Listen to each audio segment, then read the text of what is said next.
Salve, salve, ouvintes e ouvintes do podcast do Lado Esquerdo do Muro, Conexão Israel. Estamos de volta mais uma semana. Eu, Marco Dorenstein e João Miragaia. Fala aí, João, tudo tranquilo? Fala, Marquinhos, tudo tranquilo. Vem cá, botou pra gravar ou a gente tá de novo sem gravar? Estamos gravando e você que está Estamos escutando a gente é a prova disso. Estamos gravando. Depois de fazer 2 podcasts em um dia, né? A gente agora está gravando. Então, vamos mandar aquele abraço para o Rafael Stern e avisar que o clima foi quente essa semana, foi uma semana quente. Ouvi dizer que a partir da semana que vem vai ter uma queda na temperatura. Inclusive, hoje, João, estava saí de casa agora de noite para dar aula, uma lua cheia lindíssima pelos céus por aqui. Acredito que em qualquer lugar as pessoas verão essa lua cheia. Mas, enfim, fazendo esse registro aqui. E o tempo por aí, João, como anda? Cara, eu vou te falar que ontem de noite fez frio, cara. Eu tive que fechar a janela, não dormir com o ventilador. Que isso? E no meio da noite parece que chegou aí a onda de calor, que tá aqui hoje e amanhã, principalmente. E aí eu fiquei com um monte de calor de noite, com uma sede desgraçada. E aí tive que ligar o ventilador e abrir a janela, mas tranquilo. Do lado de fora aqui de casa tá sempre... Hoje tá ventando pra caraca aqui, ventando muito. Mas é isso, é isso que você falou. Amanhã vai fazer um calorzinho e depois de amanhã já começa o nosso querido outono, e o verão vai embora. Nossos primeiros dias de outono, que já são bem mais frescos, temperatura agradável, com mais chuva, né? As primeiras chuvas que a própria Bíblia se refere a elas, né? Como a Roê, as primeiras chuvas do ano, né? No ano judaico, obviamente falando. E, enfim, eu adoro essas estações intermediárias aqui em Israel, que não são nem frias nem quentes. Ainda existem, né? Ainda existem. Ainda existem. Ainda existem. Enfim, a gente tem que aproveitar. Mas é isso, aí começa essa brincadeira aí. E aqui, onde eu moro, fica frio mais rápido do que aí onde você mora. É verdade. Mas aqui está um clima bem ameno, não está ventando como por aí, está um clima bem agradável. Agora à noite realmente é sempre bom. Se eu pudesse, gravaria na varanda, mas vai ficar muito barulho. Fico dentro de casa mesmo. É isso. Vamos então para o... João, peraí. Você passou bem o Yom Kippur, João? Andou muito de bicicleta? Eu não andei nada de bicicleta, eu andei atrás dos meus filhos na noite. É isso. E aí, durante o dia, minha filha, a gente se revezou, eu e minha mulher, e o meu filho já saía com os amigos sozinho, que onde eu moro é muito tranquilo. Com 6 anos já saí sozinho de bicicleta com os amigos, não tem problema. Aí paravam na casa cada um de um amigo, comiam, bebiam, faziam alguma coisa, tipo, pulavam um pula-pula, entravam na piscininha, e depois voltavam a andar de bicicleta. É igual quando o pessoal no Brasil fazia aquela baratona, né? Ia andando de bar em bar, né? Seu filho ia andando com a casa Aqueles do passam de vizinho. casa em casa, exatamente. Casa em casa, pois é. Tá com o terror aqui, depois tá com o terror lá, depois é isso, e tá bom. Vai É a indo. festa das crianças, né? O Kippur, pra mim, aqui em Israel, é a festa das crianças. É isso, todo mundo na rua, né? Aqui a cidade onde eu moro tem, enfim, eu sinto que o tempo todo eu tô subindo, né? Enfim, tem a descida o tempo, tem ladeira o tempo todo. Então, eu deixar a criança na rua de bicicleta é um tanto quanto perigoso, porque acaba descendo muito rápido, né? Então, correr atrás é aquela dificuldade. Mas, enfim, foi divertido, Yom Kippur é divertido nesse aspecto. É isso. Vamos passar, então, para o nosso primeiro bloco, porque temos muito a tratar, apesar de estarmos nesse período aí entre festas judaicas. Bom, gente, nesse primeiro bloco vamos tratar aí de uma questão que aconteceu no apagar das luzes do nosso último episódio, né, quando a gente estava lançando aí o último episódio, na Praça Dizengoff, no centro de Tel Aviv. Estava acontecendo uma reza, né, uma cerimônia religiosa ali no início de Yom Kippur, onde mulheres e homens estavam separados por uma, vamos dizer assim, uma espécie de separação ali, tipo, eu não sei nem como chama isso, eu não vou dizer, não é uma cortina, né? Uma coisa separando, enfim, homens e mulheres para que não rezassem juntos, como a gente costuma muitas vezes ver em sinagogas ortodoxas, né? Enfim, isso acontecendo em Tel Aviv, né? Que é a cidade mais liberal e menos religiosa do país, e isso gerou um problema muito grande, porque houve uma manifestação com violência, inclusive, com bate-boca, empurra, e a reza foi interrompida. Uma polêmica muito grande, muitos acusando o pessoal que foi lá protestar contra a divisão entre homens e mulheres e impediu que continuasse ali a cerimônia, a reza, foram acusados de impedir, né, que religiosos pudessem cumprir o seu judaísmo. Inclusive, muitos foram chamados dizendo que não eram mais judeus, né, aquela coisa toda de você deslegitimizar quem não concorda com a ortodoxia judaica. Mas isso gerou uma polêmica muito grande na sociedade israelense nesses dias, João, principalmente depois do Yom Kippur, né, quando acabou, enfim, foi todo mundo para a televisão, acusando aí o pessoal de ter realmente impedido a liberdade religiosa das pessoas em Tel Aviv. E aí, João, a situação é a seguinte, cara, a cidade mais liberal do país, a cidade que anda com mais tensa, né, com toda essa questão religiosa aí desse novo governo que vem implementando. A gente vê uma tentativa, né? A gente vê uma cerimônia onde mulheres e homens estavam sendo separados como manda a ortodoxia, e as pessoas foram lá protestar e não deixaram que isso acontecesse. E aí, isso é coisa do liberalismo ou do antiliberalismo? Cara, olha, eu acho que você me pegou com essa pergunta aí. Então eu vou vou sair pela tangente e vou tentar comentar minha visão dos fatos sem entrar nesse. Sem entrar. Eu posso responder depois. Depois eu respondo a minha opinião. Pois é, porque você me pegou de surpresa, eu não tive tempo de pensar, de refletir sobre isso. Então, mas foi uma boa pergunta. Uma boa pergunta. Estou ansioso aí para escutar a tua opinião, depois você comenta. Mas é o seguinte, como vocês, ouvintes que estão escutando as definições devem ter percebido, eu e o Marquinhos falamos sobre Yom Kippur, né? Que é o dia que, enfim, porque ele contou que os filhos andou muito de bicicleta, e eu falei que é a festa das crianças, porque é o seguinte, Yom Kippur é o dia do perdão, né? É o dia que as pessoas, segundo a tradição judaica, elas jejuam para pedir um perdão coletivo pelos seus atos, né? E, enfim, e tem diversas interpretações, eu não vou entrar nesse mérito, quem quiser, no podcast Torá com Fritas, vocês podem escutar aí uma reflexão interessante sobre o Yom Kippur, né? Em outros também, no podcast do IB, no Eu Com Isso também já teve, a gente aqui não é, enfim, não se propõe a fazer esse debate filosófico e teológico judaico, mas enfim, o fato é que em Israel, esse dia, o país para. Em todas as festividades, o país, enfim, ele tem uma ele muda bastante, né? As festividades judaicas, especialmente Pessah, né, que é a Páscoa judaica, o Rosh Hashanah, que é o Ano Novo, eles são razoavelmente parecidos com o Natal nos países cristãos, né? Que as famílias sentam para jantar juntas e no dia seguinte, né, na véspera do Natal, e no dia seguinte não tem é um dia de feriado. Aqui é basicamente assim também, obviamente com as suas nuances, com as suas diferenças. Mas Yom Kippur é um dia muito diferente. Porque Yom Kippur, ninguém vai jantar com ninguém, nem antes nem depois, né? A menos que você more perto das pessoas com quem você vai jantar. Não é um evento familiar, diferente do que acontece em Yom Kippur nos países da diáspora. Aqui, Yom Kippur é um dia de paralisação total do país. E, embora não haja nenhuma lei que proíba você a sair de carro, enfim, os negócios de fecharem Yom Kippur, tudo fecha.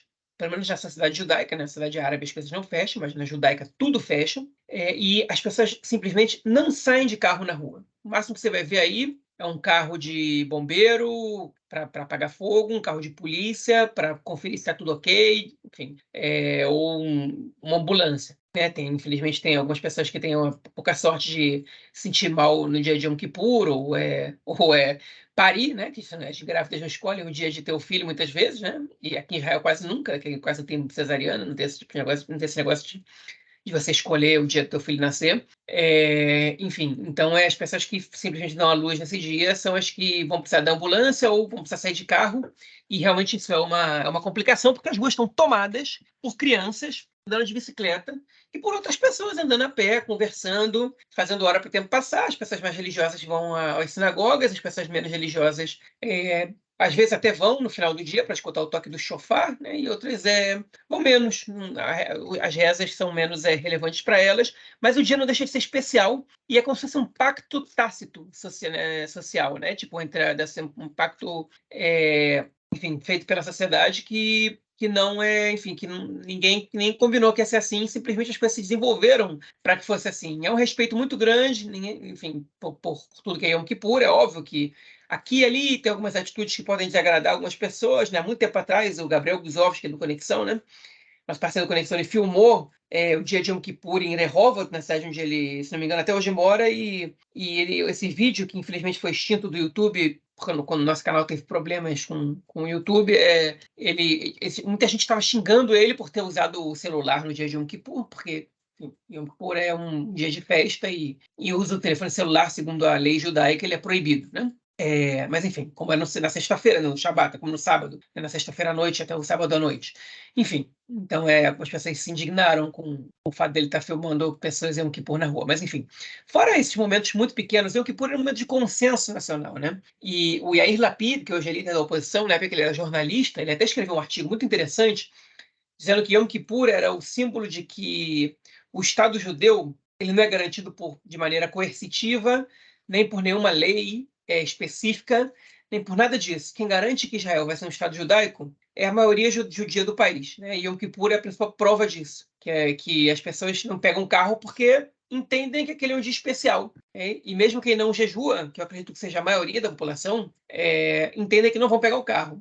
Os árabes não andam de carro? Os árabes andam de carro, né? Eu fiquei aqui olhando do povoado onde eu moro, eu consigo ver, né, porque eu estou a 280 metros, tem um povoado árabe que fica muito próximo aqui, embaixo da gente, né, num vale. E eu fiquei olhando de noite e eu vi carros andando ali, né? Óbvio que eles andam de carro, óbvio que as estradas aqui perto da minha casa não são que nem as estradas ali na região de Tel Aviv, né? Tem carros que passam aqui em Yom Kippur na estrada, porque, enfim, árabes vão de cidades árabes para cidades árabes e eles não estão proibidos, né?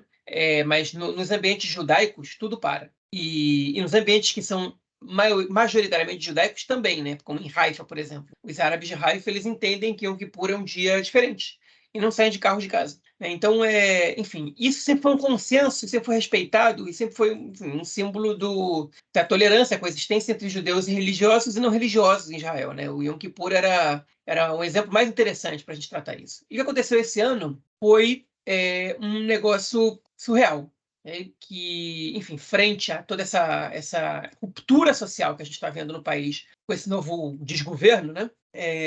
A gente teve um Yom Kippur trágico em Tel Aviv. O que aconteceu basicamente?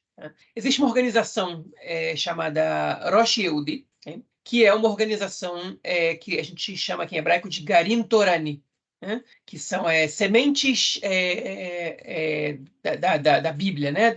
Da Torá, que não é nem a Bíblia, que é do Pentateuco, né? Sementes pentatêuticas seria o nome, a tradução literal, mas a gente se refere, na verdade, a gente se refere ao que eles são como um grupo de pessoas que enfim, que cria uma movimentação garim, na verdade, é a mesma nomenclatura que foi usada pelos movimentos juvenis e pelos grupos que fundaram os primeiros kibbutzim, né? Eram as sementes que eram plantadas para você poder fazer florescer aquela região, né? É um termo muito usado pelo movimento sionista. Então, esses garim toranim, eles fazem a mesma coisa que o movimento sionista socialista fazia no seu princípio, só que em vez de espalhar, de disseminar a mentalidade socialista e trabalhar a agricultura e etc., né? Eles disseminam o estilo de vida religioso sionista, né? E são grupos bastante à direita, não precisa nem dizer, né? E eles estão em muitos lugares do país, e onde eles se metem, onde eles se infiltram, basicamente em bairros árabes, cidades mistas, como Ramle, como Lod, como Akko, né? Como Jerusalém, como Yafo, e em cidades muito seculares, né? E especialmente onde tem um pouco mais de abertura para eles, como no sul de Tel Aviv, né? E, enfim, a ideia deles é basicamente, algumas pessoas de esquerda chamam essas pessoas de colonos, que usam para eles a mesma expressão que se usa para os colonos da Cisjordânia, né? Mitnahalim, que são os que estão tentando colonizar os ambientes seculares, os ambientes árabes, né? Os ambientes não ortodoxos especificamente, para transformá-los em ambientes ortodoxos, né? E esse grupo, Rosh Yehudi, o discurso desses grupos é sempre o mesmo. A gente veio aqui fazer trabalho social nesses bairros e trazer um pouco de luz, a gente quer morar aqui, a gente escolhe morar em bairros pobres, justamente para desenvolver esses bairros e tal, e a liberdade de morar onde eu quiser nesse estado, ela tem que ser respeitada, e a gente vem com uma função social de unir o povo, de trazer mais luz. Então, um discurso muito feitadinho, muito bonitinho, mas na prática os objetivos são escusos, são objetivos horrendos, né? Tipo de causar desconforto para os árabes, de aumentar o preço do imóvel, porque em ambientes judaicos o preço do imóvel é mais caro, para que os árabes sejam sintam desconfortáveis ou sejam coagidos a vender suas propriedades, né? A criar uma situação de desconforto ali, enfim, ou a criar uma situação também de desconforto para os judeus seculares, quando todo mundo ali começa a cumprir o Shabat, quando todo mundo ali começa a implicar com quem acende churrasqueira na sexta-feira, à noite, etc., até que as pessoas acabam se mudando dali e eles conquistam esse bairro, né? Uma posição muito, lamentavelmente, muito, cada vez se difundindo mais. E, para piorar, eles recebem dinheiro público através de licitações, enfim, do governo. Então, eles criam ONGs, né? E essas ONGs entram em licitações e ganham dinheiro público para poder desenvolver esses projetos deles, e aí que, no fim das contas, subsidiam também essa colonização dessas regiões. Agora, imaginem vocês se, por exemplo, um grupo de judeus seculares resolvesse criar uma semente socialista secular no meio do bairro de Mea Shearim, né, do bairro ultra-ortodoxo mais radical de Jerusalém, e começasse a tentar difundir as suas ideias e criar cerimônias seculares, né, durante as festividades judaicas. Como é que a população lá ia reagir? Pois é, em Tel Aviv, até hoje, ninguém nunca tinha reagido mal. E por quê? Porque, bom, Yom Kippur, cada um faz o que quiser, deixa eles, não está me incomodando, não tem problema, e está tudo bem, blá, blá, blá, blá, blá. Okay? Só que a gente não está num momento de estar tudo bem, a gente está num momento de tensão social muito grande. E a população está ligada. Quem são as pessoas que agitam essas tensões? E, por exemplo, o Rosh Yehudi, que é esse Garin Torani, é uma das organizações que está por trás de muitas dessas ações extremistas religiosas enfim, e ultradireitistas, ultranacionalistas que estão rolando por aí. Não é a mais forte, não são, enfim, decisivos para nada, mas são uma das organizações que está por trás disso, com muita ligação aos partidos do sionismo religioso e força judaica, né? Enfim, e estão nessa. Então, obviamente, apoiadores do golpe judicial, obviamente, apoiadores dos assentamentos da Cisjordânia, né? E estão, obviamente, apoiadores do governo, então estão por trás disso, até porque o governo banca, né? Subsidia esse próprio grupo. E a população de Tel Aviv decidiu que já basta dessa situação. Então, o que acontece? Todo ano, nos últimos anos, eles têm organizado uma reza numa praça pública, né, que fica em Dizengoff, em Tel Aviv. Okay? E é uma reza, como eles são ortodoxos, que separa homens e mulheres. Todo ano em Yom Kippur eles realizam essa reza em praça pública. Eles levam cortinas para separação, né? Eles levam cadeiras, eles levam tatame, né? Esse tipo de coisa, e fazem a cerimônia ali. E aí, okay, a gente já tinha tido um problema esse ano com essa questão, porque alguns eventos do público secular e das manifestações foram proibidas porque não tinham permissão municipal ou do governo, ou porque desobedeciam algumas imposições, algumas regras básicas da prefeitura, né, das leis da prefeitura ou do estado, etc. Então, o que acontece? Essa população irritada fez o seguinte: olha só, eles estão desrespeitando uma regra municipal que em espaços públicos você é proibido de separar homens e mulheres. Se as pessoas se separam de maneira voluntária, tudo bem, mas se as pessoas não se separam de maneira voluntária, você não pode. Você é proibido de criar espaços exclusivos para homens e para mulheres. A lei em Tel Aviv, ela diz isso, a lei municipal, e você é obrigado a respeitar. E eles declararam que iam fazer isso mesmo assim, e aí um grupo, uma ONG entrou na justiça, e a justiça deu ganho de causa para essa ONG e disse o seguinte: está proibido fazer eventos com separação entre homens e mulheres, separação de gênero, no município de Tel Aviv. Então, esse evento não poderá acontecer dessa maneira. Isso não quer dizer que eles não poderiam organizar essa reza em praça pública, isso quer dizer que eles não poderiam organizar uma separação coercitiva entre homens e mulheres. E aí, esse grupo decidiu o quê? Desafiar a determinação judicial. Sim, a gente vai levar tudo para separação e a gente vai fazer essa separação ali. Okay? Por que eles fizeram isso? Porque eles queriam pagar para ver. Não é um grupo que está ali disposto ok, tá bem, para criar problema, para dar polícia em Yom Kippur, a gente prefere não correr esse risco, né?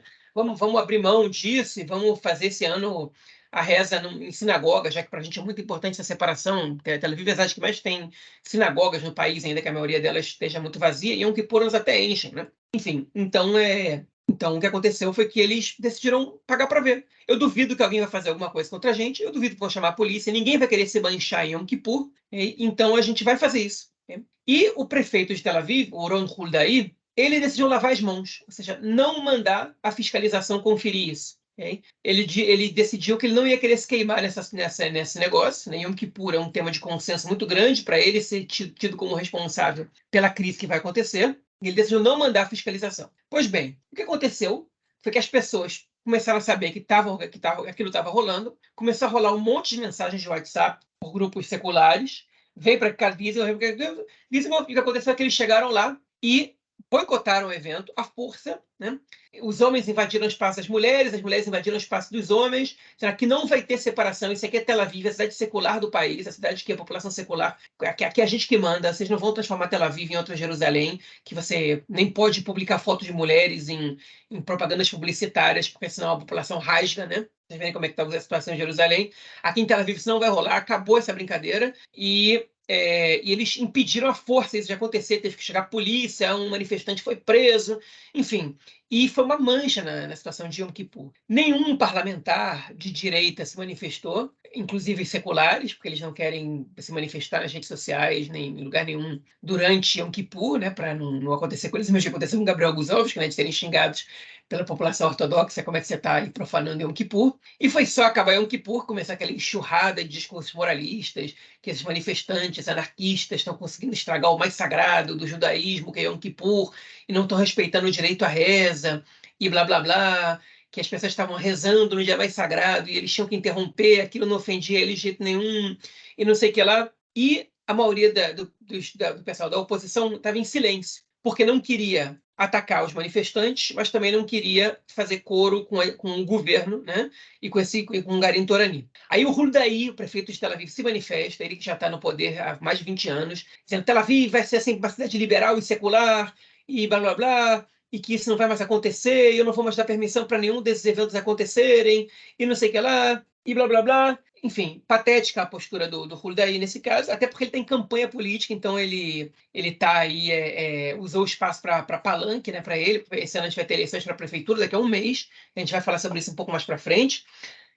Enfim, situação grotesca, né? E aí o Ben-Gvir anunciou o seguinte: quinta-feira eu estou convocando uma reza com separação para Kikar Dizengoff, e vocês vêm comigo, eu quero ver quem é que vai me impedir. Então o que ele fez? Dobrou a aposta, viu ali o incêndio e jogou gasolina no incêndio, porque o que interessa a ele, o chefe da polícia, que é o cara que devia querer tranquilidade, o que interessa a ele é o distúrbio, né?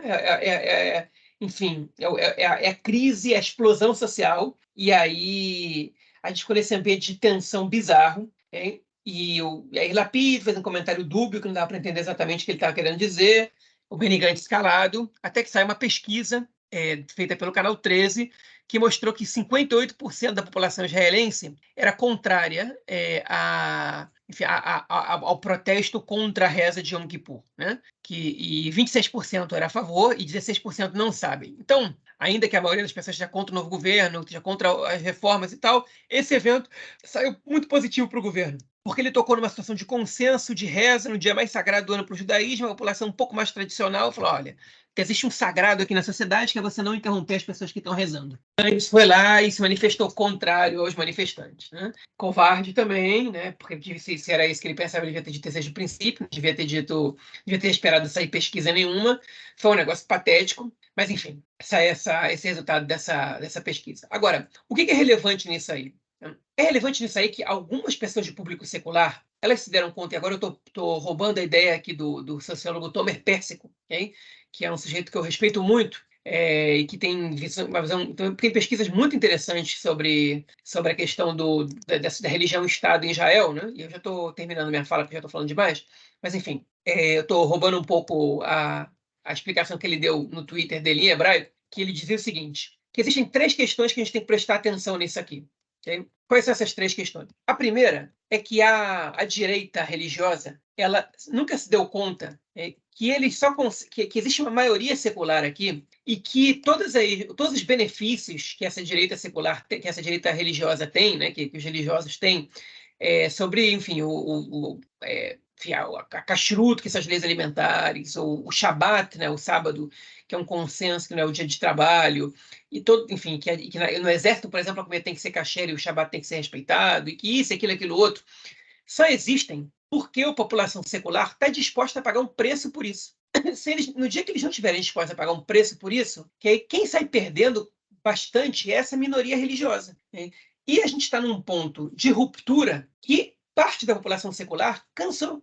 Eu me esforço para que esses caras tenham uma situação tranquila, eles vão falando de união do povo, e eles não abrem mão de nada, de absolutamente nada, para ter o que eles precisam. Então, por que eu vou continuar abrindo mão de tudo aqui? Né? E eles não se deram conta que uma coisa mudou aqui, né? Que existe uma população que disse basta. Né? A gente não vai mais aceitar isso assim, sem receber nada em troca. Então, agora vocês vão ter que sentar para negociar, no mínimo. Né? E o uso da força, essa pressão social, não vai mais funcionar com a gente. Outra coisa que ele colocou também, né, é que a situação deles é muito vulnerável, dessa população ortodoxa. Tipo, se hoje a gente decide, todos os seculares pararem de dar para eles esses benefícios, esses direitos especiais de minoria, para que eles possam cumprir as leis religiosas da maneira como eles querem, eles estão ferrados. Né? Eles são muito vulneráveis em relação a isso. É muito difícil, o judaísmo como religião pública, é muito difícil para eles manterem o judaísmo deles sem o apoio da sociedade maior. Né? E isso enfim, é uma questão que não é pouca coisa. E a terceira questão que ele colocou é que tudo isso está acontecendo exatamente no governo da ultradireita religiosa, okay? Que, enfim, que não aconteceu sob nenhum primeiro-ministro anterior, somente o Netanyahu, que é o responsável por isso agora, okay? Ele e o governo dele, que quando eles tentaram engrossar o caldo, eles estão recebendo essa reação. Então, a situação qual é? É que eles provocaram essa situação. Podia ter ficado tudo tranquilo, mas não ficou. E aí, enfim, é isso que eles têm que começar a entender. Hoje ainda tem uma maioria que não concorda com os manifestantes. Amanhã a gente não sabe se vai continuar assim, né? E aí, como consequência disso, para terminar minha fala, a Prefeitura de Tel Aviv cancelou todos os eventos organizados pela organização Rosh Yehudi, porque eles descumpriram a norma a lei municipal, mesmo depois de uma determinação da justiça. Então, olha só, já começou a ter repercussão nisso, né?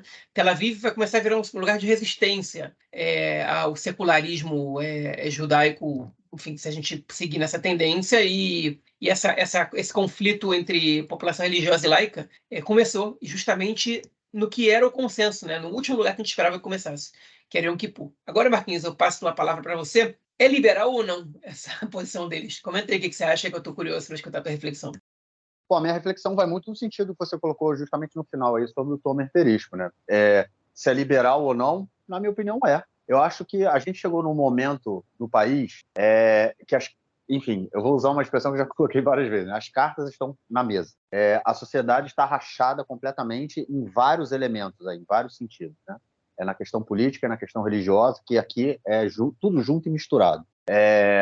E exatamente essa questão a disputa, você colocou a questão dos garinim, né, das sementes que vão ali dentro de locais de bairros seculares, e em algum momento eles começam a tomar toda a região e o bairro deixa de ser secular. Tem várias regiões em Jerusalém que acontece isso, né? Tem todo um bairro chamado Ramot, que quando ele foi construído, ele era um bairro secular. Hoje em dia não existe mais judeus seculares vivendo naquele bairro. É um bairro ultra-ortodoxo, ultra-ortodoxo. E eles vão acontecendo, eles vão expulsando as famílias, usando essa metodologia que você falou, né?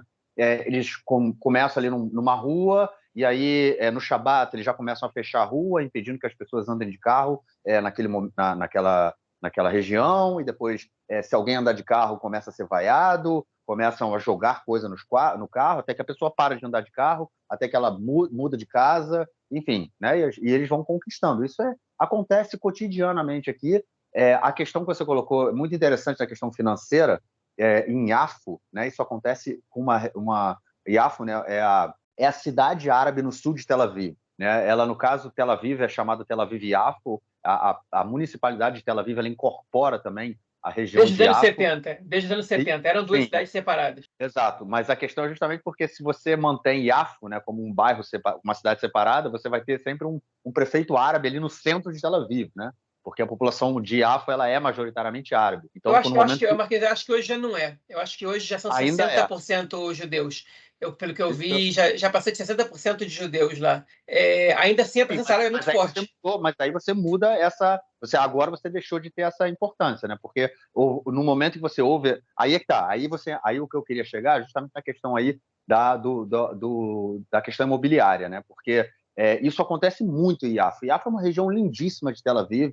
É uma região onde você está ali de frente para o mar, é uma região mais alta, enfim, é um dos lugares mais bonitos que tem ali naquela região, se não o mais bonito, né? Com praias lindíssimas e, enfim, o Porto de Yafo também é muito legal, é uma região muito bonita. E você vê prédios novos nos últimos 6, 7 anos, assim, prédios novos sendo construídos, prédios pequenininhos, de 3, 4 andares, apartamentos caríssimos, milhões de dólares vale um apartamento, 2 milhões de dólares vale um apartamento ali. Então, a cidade realmente passou, aquela região de Tel Aviv, ela realmente passou por uma judaização, mas não religiosa, por uma judaização financeira, porque aí foi exatamente como você fez no seu comentário, os árabes não têm condição de pagar 1 milhão, 2 milhões de dólares por um apartamento em Yafo, né? O judeu tem. O judeu tem, no caso, muitos jovens judeus podem alugar um apartamento em Yafo por 10 mil shekels, o que não acontece com os árabes que moram em Yafo. Então, a população árabe de Yafo, não só a população judaica ela conquistou Yafo, como a população árabe de Yafo teve que deixar a cidade. né, por conta do alto custo de vida.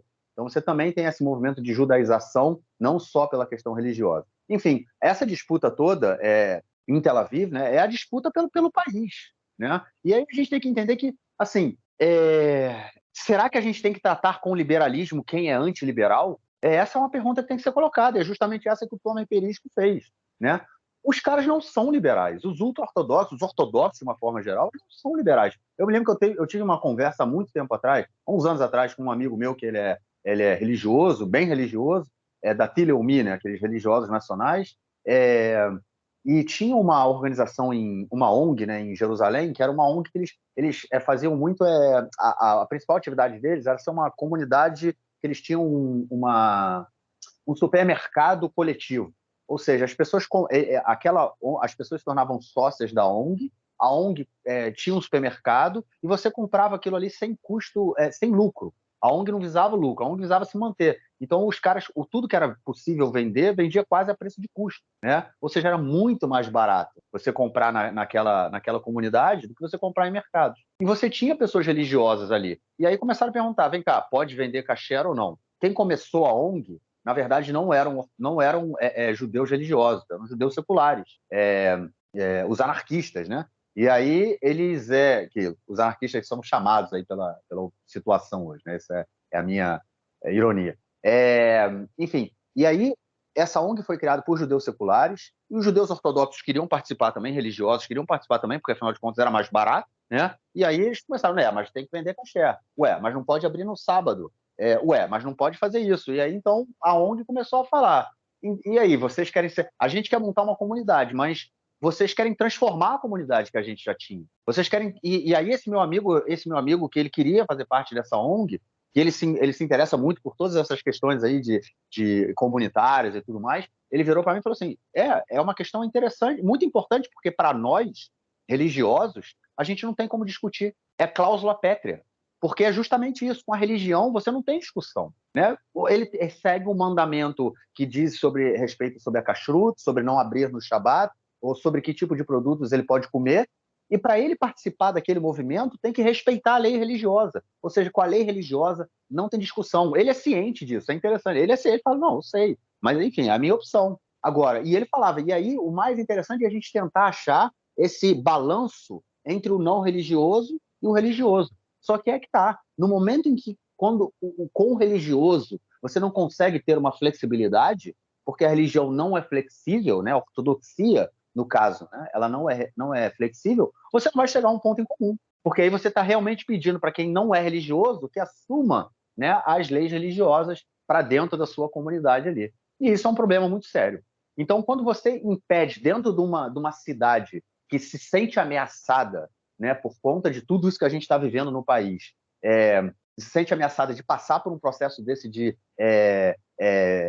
como é que chama isso? Uma fundamentalização, vamos dizer assim, religiosa da cidade, as pessoas vão reagir dessa forma e eu acho completamente válido reagir dessa forma. Eu não acho que seja antiliberal impedir, numa cidade como Tel Aviv, uma reza que, na verdade, ela tem como objetivo simplesmente implicar, simplesmente incitar a violência, que é esse o objetivo desses garinim, né? Essas sementes aí que são plantadas, esses diferentes agrupamentos. Então, é importante, na minha opinião, é nesse sentido. E aí, cara, algo mais a declarar nesse tema ou vamos para frente? Vamos para frente. Vamos para frente. Bom, vamos então para o nosso próximo bloco, para tratarmos de outras questões relacionadas à política interna essa semana. Bom, gente, vamos começar aí com o Benito Gvir, novamente. Ele que estava aí, né, preocupado em fazer uma reza hoje em Tel Aviv para criar confusão e o caos, teve uma briga com o chefe de polícia, Kobi Shabtai, essa semana. Chefe de polícia esse, João, que já foi informado que não vai continuar no cargo a partir do ano que vem. E aí, cara, briga de criança? A expressão que o Ben-Gvir usou para se referir a ele foi uma expressão infantil, né? Ele disse que ele era uma criança pequena. Ele fez uma crítica ao Ben-Gvir, na verdade, né? Vamos voltar ao momento, né? O chefe da polícia, o Kobi Shabtai, ele responsabilizou o Ben-Gvir pelo fracasso da política de segurança, né? O que, assim, ele tem razão, mas ele também está se eximindo da responsabilidade que ele também tem, né? Ele também foi um ele também foi um fracassado nessa situação. Ele, enfim, ele comanda a polícia, ele podia ter enfrentado o ministro, ele podia ter tomado atitudes, e, enfim, e o próprio feedback da polícia de que ele não é um comandante levado a sério pelos outros oficiais. Né? Só que aí, enfim, ele já está saindo, bem que não vai renovar o mandato dele. E as críticas, falou que não dá para trabalhar com o Ben-Gvir, que ele toma decisões baseadas em política, que não na área profissional, que não respeita os profissionais, e que às vezes ele tem posturas infantis. E aí o Ben-Gvir respondeu os ataques dizendo que o comandante da polícia é uma criança pequena, um fracassado, fraco, e que está querendo, na verdade, implorar de alguma maneira para ficar no cargo, e depois que eu disse não, ele começou a me atacar. Isso aí, agora assim, pensa um ministro sério. O que ele falaria com isso, né? O que ele falaria? Olha, o comandante da polícia tem a opinião que ele quiser. O fato é que a minha avaliação é de que o trabalho dele não é bom e ele vai ser substituído. Talvez seja ressentimento, talvez seja outra coisa, não sei. Okay? Mas a opinião dele, na real, pouco me importa. Isso é o que falaria um ministro sério, né? Ainda que ele tivesse ficado com raiva dos comentários. Um ministro que parte para o ataque, assim, chamar o cara de fracassado, de fraco, né? Isso aí é uma postura que ela é pior do que infantil, né? Ela seria infantil para o adolescente, né? Tipo, fraca é você, infantil é você, né? Infantil é quem me diz, quem fala que é. Enfim, bem que vira um troço inacreditável, inacreditável simplesmente, né? O que foi a situação dele. Eu não cheguei a comentar no tópico anterior, mas o Ben-Gvir, ele tinha organizado essa reza para hoje em Tel Aviv, e frente a pressões do próprio governo ele voltou atrás, né? Por quê? Porque essa reza forçada que ele ia organizar lá ia fazer o jogo virar. Ia fazer, enfim, todo mundo entender que quem está fazendo essas rezas separadas em Tel Aviv, a força e querendo briga, é o outro lado. Então ele quis. E ele está bem com isso, né? Porque, bem ou mal, ele precisa só fortalecer os 20% dele. Mas o governo não. Então ele foi forçado a voltar atrás. Que é isso, Ben-Gvir? É uma criança. Okay? Ele pode dizer que o outro é criança, né? A maneira dele que ele tem enfim, de se justificar. Mas é um palhaço, uma criança, um cara que não tem, enfim, que não tem explicação tá na posição que ele está. Fora o ódio espalhado na sociedade israelense. E eu espero que esse ódio seja, de alguma maneira, reprimido nas próximas eleições. Bom, já que a gente está falando aí do Ben-Gvir, né, cara, vamos comentar aí dois eventos aí que aconteceram também em Israel nessa semana. Um deles com um vídeo que circulou no dia, hoje é quinta, acho que foi na terça-feira, começou a circular esse vídeo de uma, enfim, duas pessoas que saíram de um carro armadas com um fuzil, uma pistola, e mataram uma pessoa no outro carro, que estava no carro de trás, enfim, uma execução que foi filmada e correu às redes aqui em Israel. E também, no dia de ontem, uma família de 5 pessoas que aparentemente estavam ligadas a esse primeiro evento, aí, esse primeiro atentado. Uma família de 5 pessoas foi morta dentro de casa. Um massacre, uma chacina na cidade de Basmat Tivon, no norte de Israel, um vilarejo árabe. Enfim, a violência na comunidade, na sociedade árabe aqui de Israel continua explodindo. A gente teve uma chacina no dia de ontem e o Ben-Gvir ainda sem fazer nada. João, o mais interessante, cara, que sempre que eu acompanho hoje eu estava vendo na televisão o Ahmed Tibi, né, o mais expoente, assim, deputado árabe, né, aqui de Israel, falando sobre isso tudo. E as pessoas sempre, né, o mais interessante é que a mídia, de uma forma geral, e o governo sempre fazem essa separação sobre a sociedade árabe, sobre a violência na sociedade árabe, como se fosse um tema à parte da sociedade israelense, como se a sociedade árabe fosse um apêndice dentro da sociedade israelense. E aí, cara, fica difícil arrumar qualquer política, construir qualquer política de inclusão social que vise a diminuição da violência, até porque violência não se combate com violência e com opressão, né? Com violência a gente combate com inclusão social. Fica difícil, né, cara? E o Ben-Gvir tomando aí sua preocupação dele, aí, preocupação principal dele aí, fazer reza em Tel Aviv. Mas assim, por um lado a gente entende que é um absurdo essa separação, né? Como se existissem duas sociedades separadas em Israel e que não fosse um ministério só que se encarga das duas. Por outro lado, existem, né? E não tem muito como a gente ignorar isso, né? Existe uma cidade judaica, uma cidade árabe em Israel, e isso enfim, que são bastante separadas. E que daqui a pouco talvez a gente tenha uma cidade judaica, uma cidade árabe, uma cidade judaica ultra-ortodoxa, as 3 cidades separadas, cada uma com seus problemas diferentes, e obviamente que regiões com necessidades diferentes devem ter políticas públicas diferentes. Então, eu concordo com você que deve ter políticas públicas diferentes, não só política de segurança, né? Outros tipos que foi parte do que o governo anterior tentou fazer, com a iniciativa do vice-ministro Yoav Segalovich, mas, enfim, não foi suficiente e também não deu tempo. O que eu diria é que, enfim, o que está acontecendo hoje em dia enfim, é fruto de uma situação histórica, mas que piorou nos últimos 20 anos, quando a sociedade judaica, no caso, ela resolveu seus problemas com a criminalidade, pelo menos com o crime organizado, ou seja, a polícia resolveu os problemas da sociedade judaica, empurrou o problema. Crime, enfim, no capitalismo não tem vácuo, né? Alguém ocupa o lugar. Enfim, e empurrou o problema para a sociedade árabe. Então, ou você resolve o problema no país inteiro, e você elimina isso, ou você não resolve o problema. E o que a gente está vendo aqui hoje é um problema que não foi resolvido. Ele foi empurrado para o lado mais fraco, para o lado que ninguém se importa, e ele só está aparecendo esse ano porque o número de mortes, né, começou a aparecer, na verdade, tem mais ou menos 2 anos, porque o número de mortes ele se tornou absurdo. Né? Enfim, mas essa é a lamentável situação que a gente vive hoje aqui no país. Eu acho que essa questão é interessante porque justamente óbvio que há duas sociedades, né? Como você tem aí, enfim, divisões sociais em qualquer lugar, no sentido de divisões por questões, enfim, econômicas, sociais, de uma forma geral, você tem divisões. E óbvio, como você falou, política pública para cada, né, para cada grupo específico, você tem que. Isso é democracia. Agora, o que chama a atenção é que a sociedade árabe dentro de Israel ela não é vista como parte da sociedade israelense. Essa é a questão. Como a gente comentou aí em vários episódios, nunca houve uma política. Primeiro, né, desde quando o Estado foi criado até 1967, ou seja, dos primeiros 19 anos do Estado, a população árabe viveu sob um regime militar diferenciado.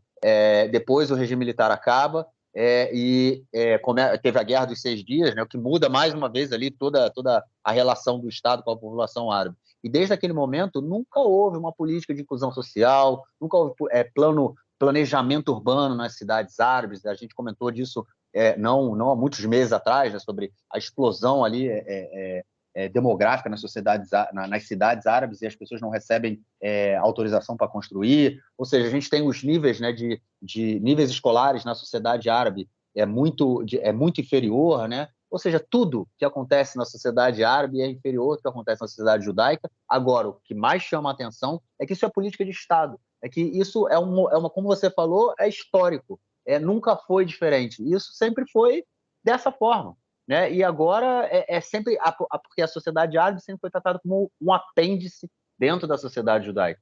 E aí eu acho que a questão que é mais funda, que a gente tem que ir e questionar, é a própria concepção desse Estado em que a gente vive, né? Se ele realmente tem como ser democrático ou não.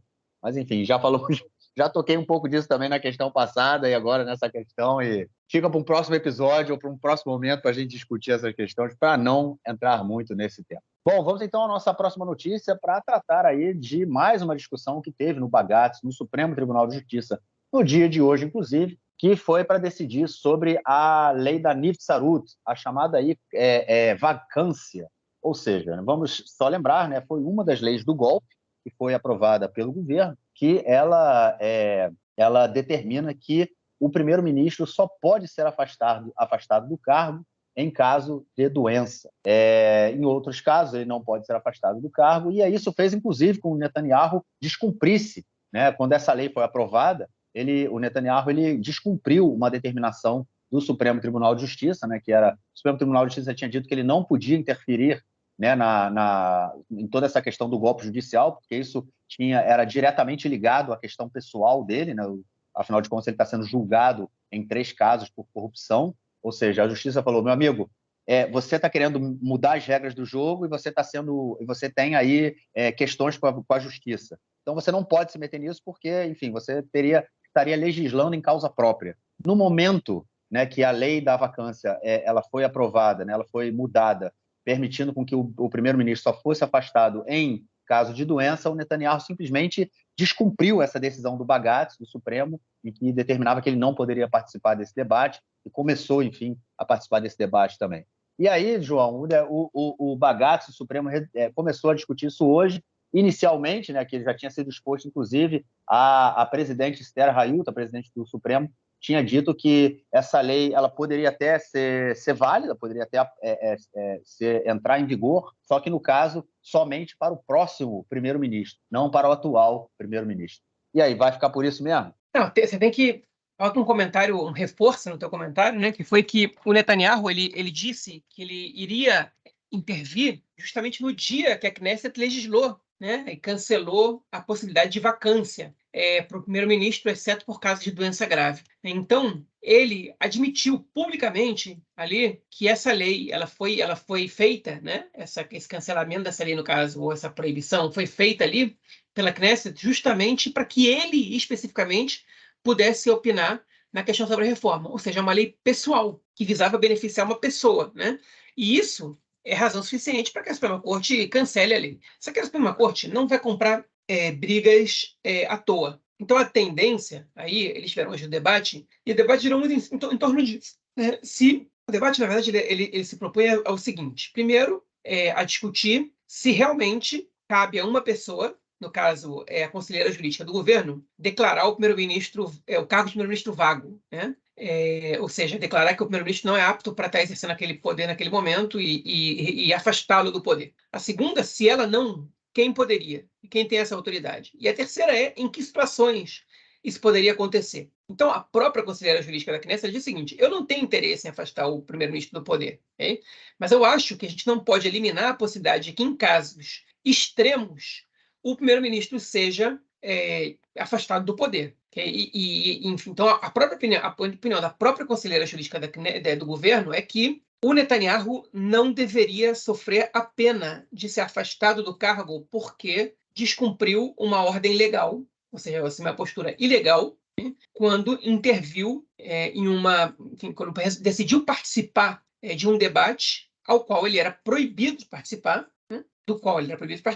por determinação da justiça, por questão de conflito de interesses. E aí ficou essa discussão. Só que a Suprema Corte estava avaliando também a questão da pessoalidade, que é se essa lei foi feita somente para beneficiar o Netanyahu. E o defensor dele disse que não tem nada a ver, que essa coincidência, que o Netanyahu, na verdade, o que ele não quis fazer foi entrar com uma ação na Suprema Corte contra a conselheira jurídica do próprio governo, né, que deveria estar atuando, devia estar do lado deles ali, não do lado deles, enfim, concordando com o governo, mas sim trabalhando em conjunto, ou seja, deixando claras as tensões que existem entre os dois lados aí. Enfim, a tendência, eu acho, é que a Suprema Corte ela vai dizer o seguinte: ok, essa lei ela vai passar, tá tudo bem. Okay? Talvez a gente faça uma mudança aqui somente para casos extremos, como que é a conselheira jurídica do governo. Agora, ela vai passar a valer somente a partir da próxima Knesset. Ou seja, por enquanto, vale a lei antiga, para a gente afastar o princípio de pessoalidade, que é o seguinte: se essa lei foi feita somente para beneficiar o Netanyahu, então essa lei vai continuar valendo, ou seja, a gente não vai acusar a autoridade da Knesset, a gente não vai sobrepor a autoridade da Knesset de poder criar uma lei dessa, que é legítima, mas questionando a pessoalidade, a gente vai fazer ela valer somente a partir da próxima legislatura. Hoje foi praticamente um consenso em todos os deputados da coalizão que se manifestaram em relação a esse debate da Suprema Corte, deslegitimaram ou tentaram deslegitimar a autoridade da Suprema Corte de poder participar de poder discutir esse assunto. Né? Eles não têm legitimidade para discutir, essa discussão já é ilegítima por si só, porque eles não podem passar por cima de decisões da Knesset. Enfim, e essa é a tônica dessa coalizão. Né? Eles estão querendo transformar a Suprema Corte numa organização sem sentido. Né? Porque toda vez que a Suprema Corte vai decidir sobre alguma lei legislada por essa Knesset, eles tentam transformar a Suprema Corte em ilegítima. E essa é a tônica dessa coalizão, lamentavelmente.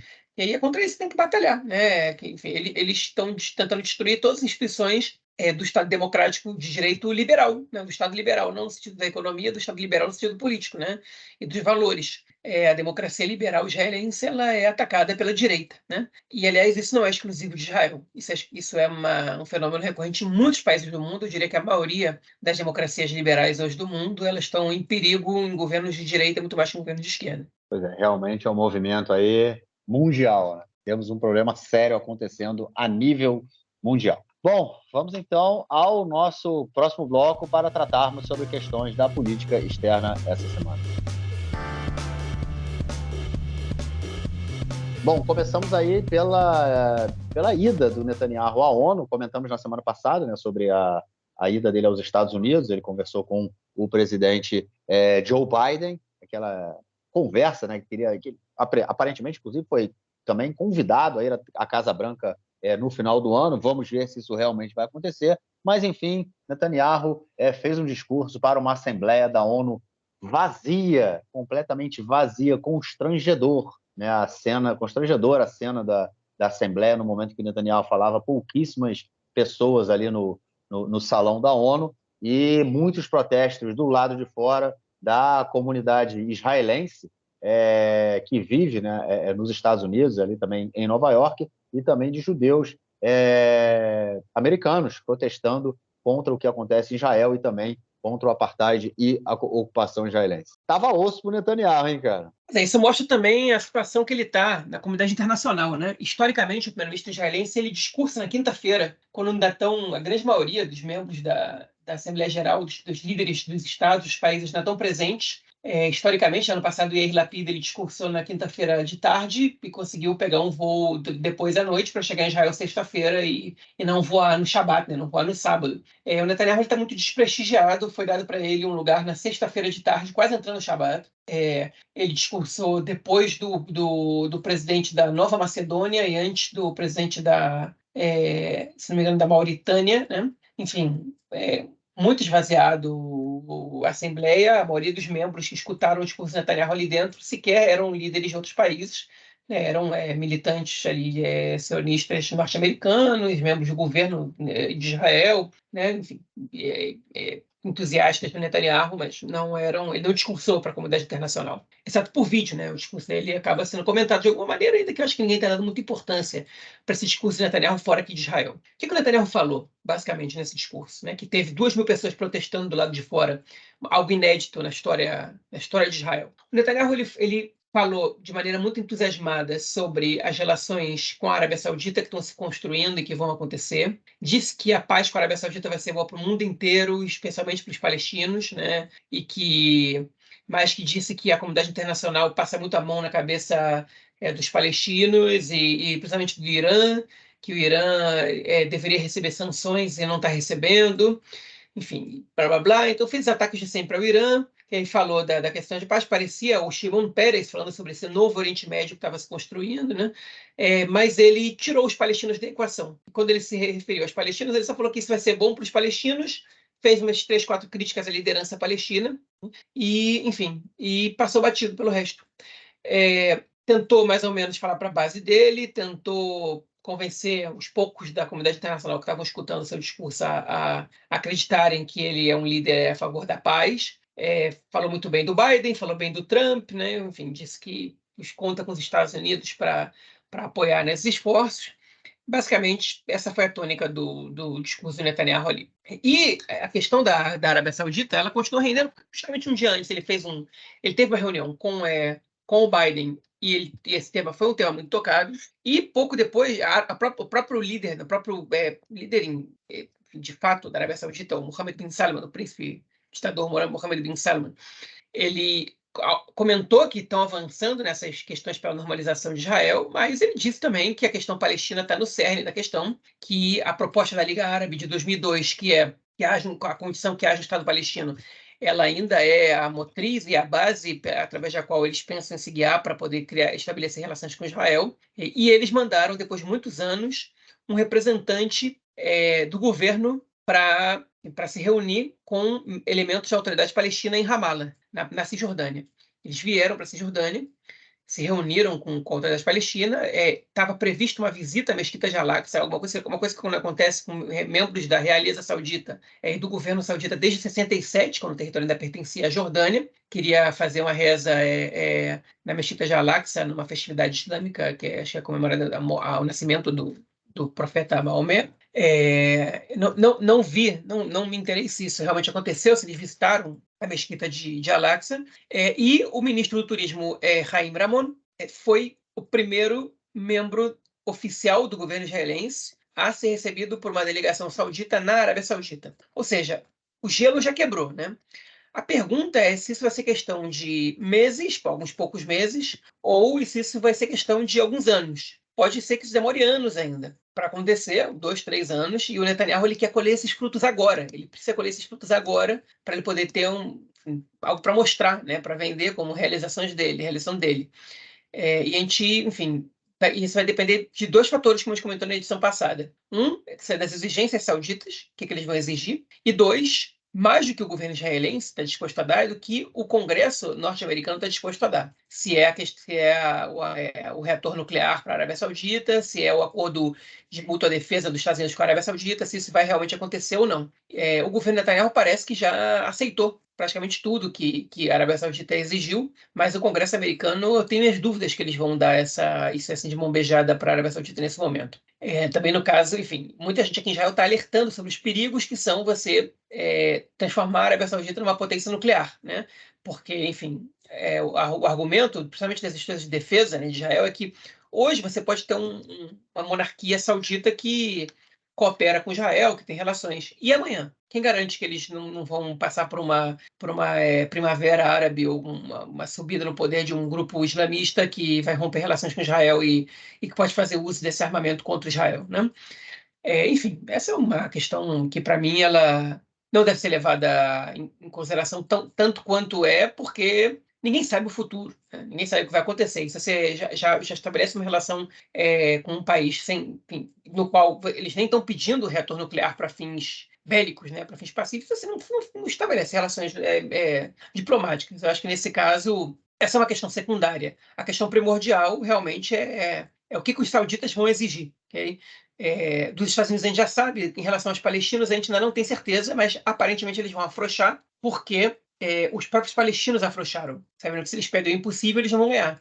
Se eles pedem o possível, isso pode ser o que vai manter o grupo que atualmente está no poder, o Fatah, no poder mais tempo. Bom, é isso. Já que você entrou na próxima notícia, vamos passar para outra notícia. Depois dessa, para tratarmos de um caso mais interessante que aconteceu essa semana, já que foi divulgado aí pelo Shabak, Serviço de Segurança Interno, que 3 israelenses, cidadãos árabes de Israel e 2 palestinos, foram presos por terem cooperado aí com o governo iraniano. Como é que isso aconteceu? Eles foram cooptados, foram trazidos aí para dentro de uma célula terrorista e tiveram que, enfim, começar a fazer aí algumas atividades para demonstrar a sua fidelidade, demonstrarem que eles poderiam, que eram pessoas confiáveis para cometer atentados terroristas para a República Islâmica do Irã. Eles foram contactados por um membro do governo iraniano que vive na Jordânia, né, ligado ao governo iraniano, na verdade, que vive na Jordânia,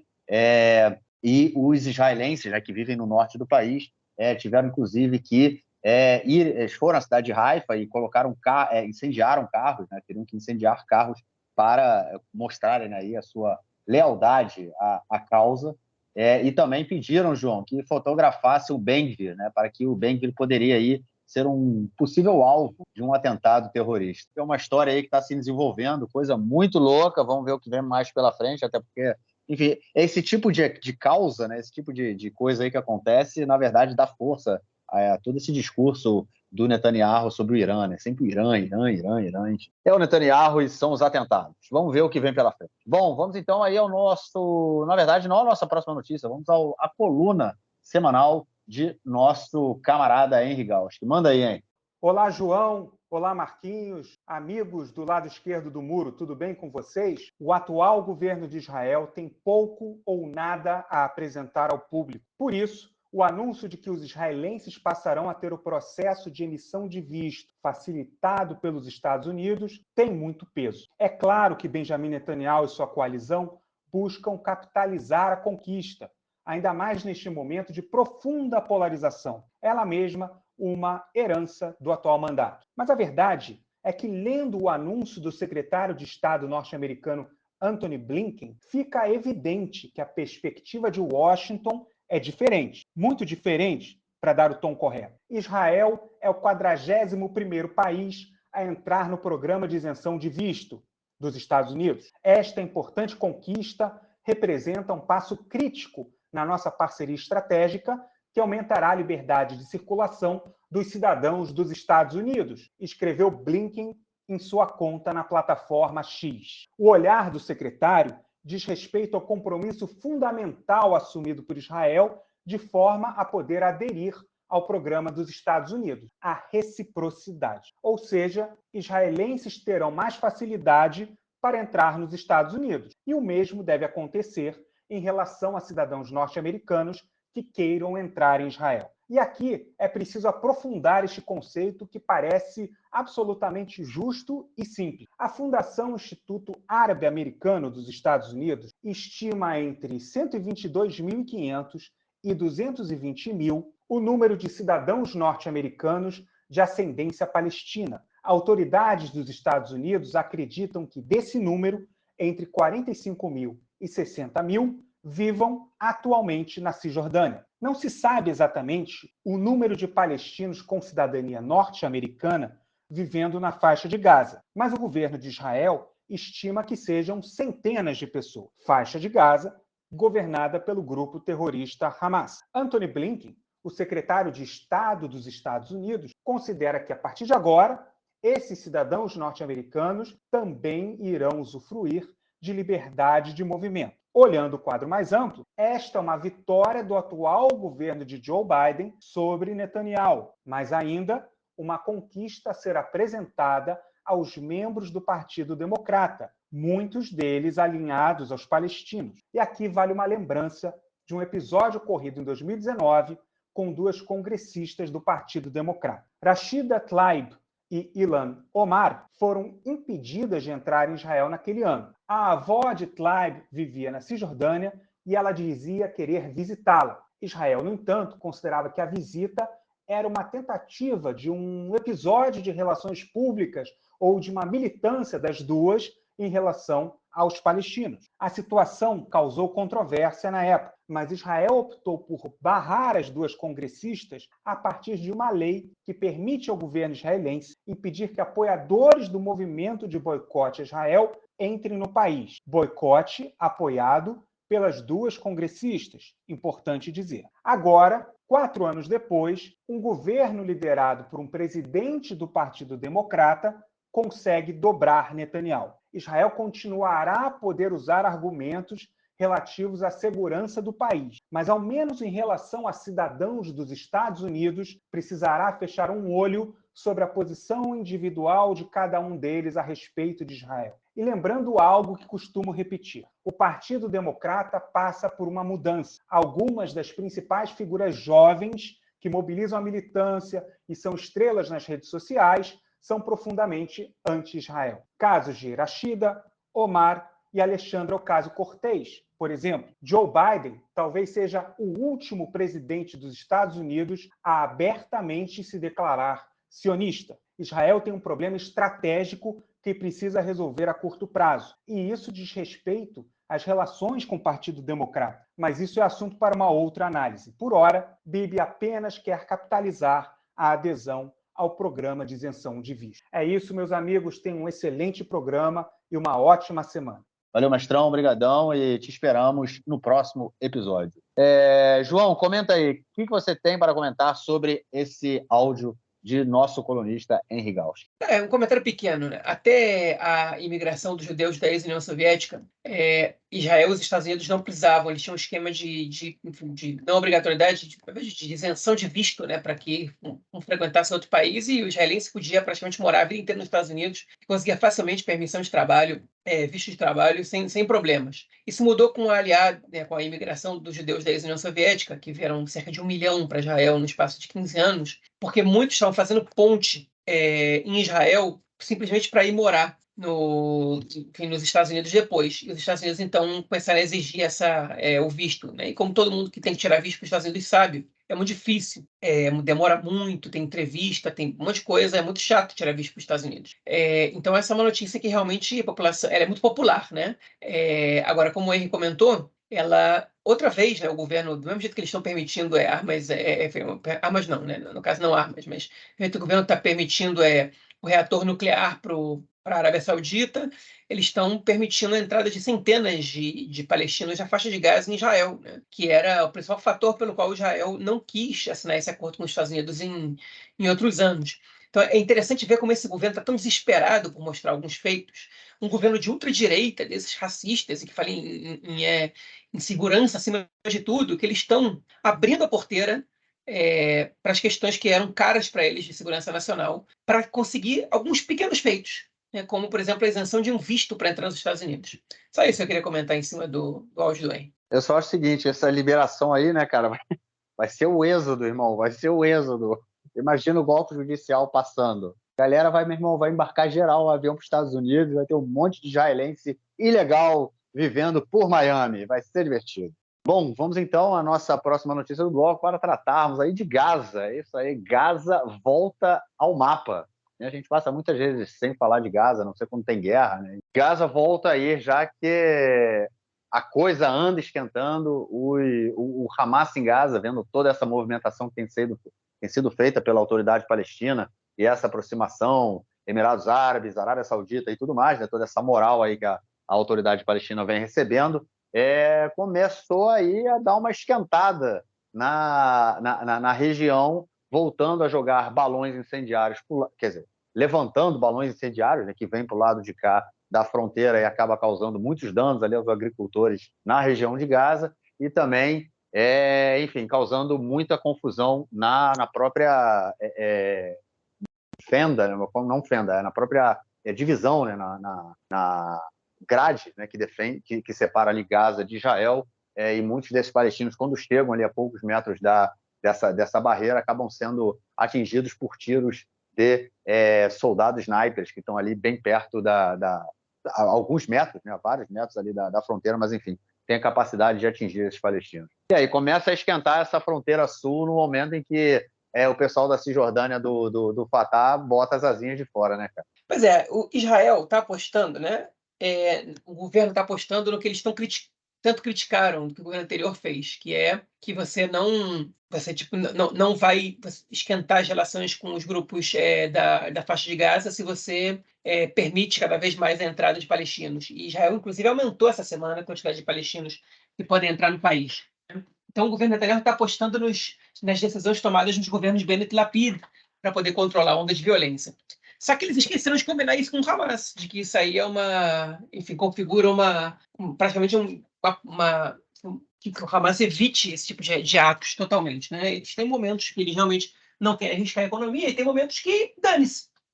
E no momento que você esquenta as coisas em outros lugares, você está falando em fazer a paz com a Arábia Saudita, é óbvio que eles vão reagir. Né? E eu não estou justificando, não, estou dizendo que está certo, enfim, reagir de forma violenta, matar inocentes, não estou justificando isso, não, óbvio que não. O que eu estou dizendo é que quem entende um pouco do riscado sabe que isso tende a acontecer. E qual foi a resolução? Primeiro que o Hamas, a Jihad Islâmica, que é a Frente para a Libertação da Palestina, eles emitiram uma declaração conjunta contra a normalização de Israel com a Arábia Saudita, chamando a Arábia Saudita de traidores. Se isso realmente se concretizar, e eles anunciaram ações na Cisjordânia. Então, você não pode esquecer que esses grupos estão presentes também na Cisjordânia.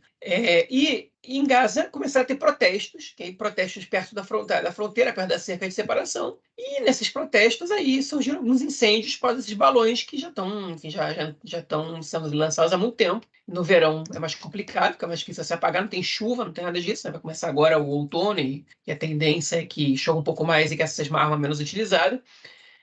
Mas essa é a situação. Então, você está apostando na tranquilidade, que você vai ter alguma segurança, só que você não entende do risco, não entende o que está acontecendo. Né? E, enfim, o que está acontecendo é que toda vez que a gente se aproxima de uma situação de paz, né? Você tem uma reação dos grupos extremistas palestinos.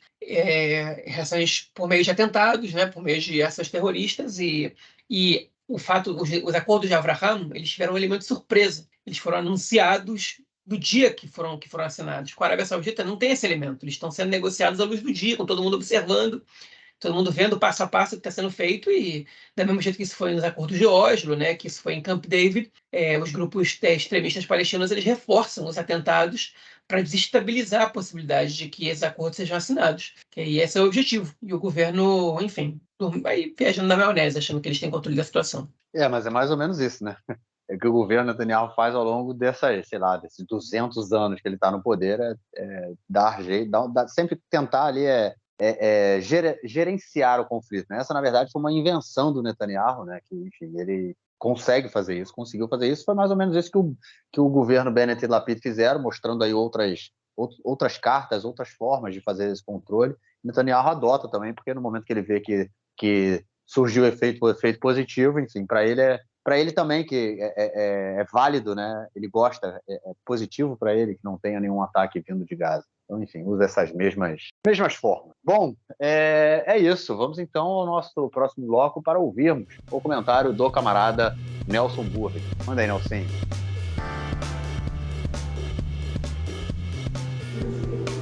Meu caro Gorenstein, amigos do Conexão Israel do lado esquerdo do muro, mandar um abraço para o João, que já está ansioso com o final da festa de Sukkot. O João que gosta de fazer um piquenique com a família dentro da cabana. É, isso aí. Estou em Florianópolis encontrei o capitão heróico, mítico do Apoel Tel Aviv, ele que é de Florianópolis, o Douglas da Silva. Encontrei com ele aqui no Hotel Valerim, no centro de Florianópolis, falei, sou o torcedor do Apoel Tel Aviv, falei com ele hebraico, ele tomou um susto, conversamos rapidamente com ele, não deu tempo de mostrar para ele a minha foto comemorando o título de 2010, mas foi uma grande experiência esportiva israelense dentro do Brasil. É isso aí, um grande abraço. Valeu, Mastão, brigadão e estamos aí no próximo episódio. João, algo mais a declarar ou a gente fica por aqui, cara? Sim, uma coisa a declarar, sim. Semana que vem, caro ouvinte, ou cara ouvinte, nós não teremos episódio, porque aqui é o Rola Moed de Sukkot, né? Semana da festividade de tabernáculos, e também Marquinhos com as crianças em casa, não tem aula, não tem isso, e vai ser uma semana complicada, que também tende a não acontecer muita coisa. Então, a gente, salvo não ter algum fenômeno aí nessa semana acontecendo, provavelmente não gravaremos episódios na semana que vem. Então, vai um episódio longo para vocês, para poderem curtir nas 2 próximas semanas, para escutar devagarinho. É isso. João, ficamos por aqui então e nos falamos então em 2 semanas para gravar o nosso próximo episódio. Valeu, cara. Forte abraço. Abraço, até a próxima. Valeu, tchau, tchau.